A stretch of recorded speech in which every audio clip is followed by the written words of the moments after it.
Welcome to the Rim Break Rodeo. We hope this video helps. In this video, I will show how to make bagels Joshua Weissman, only ways.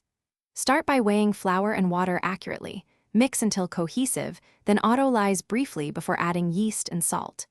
Knead until slightly elastic, fold for structure, and let bulk ferment until nearly doubled for flavor. Divide, pre-shape, rest, shape into rings, proof lightly, boil briefly, then bake hot for a chewy, glossy finish everyone will love. Keep things warm and friendly when working the dough, and trust the process for great results. Measure flour and water with a scale, aim for that 60 to 65% hydration range, and do a short auto-lyse to hydrate the flour. Need to develop gluten, then opt for a cool overnight ferment to enhance flavor. Shape gently, avoid degassing too much, and proof until slightly puffy before boiling.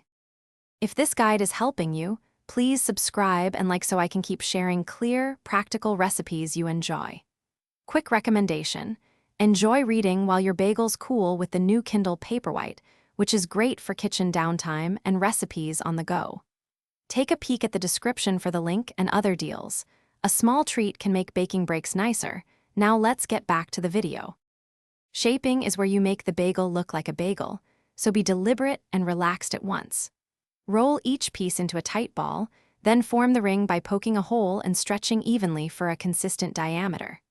Boil each side briefly in a sweetened water bath, then transfer to a hot stone or steel and bake until golden brown and glossy for that perfect chew and snap people will remember.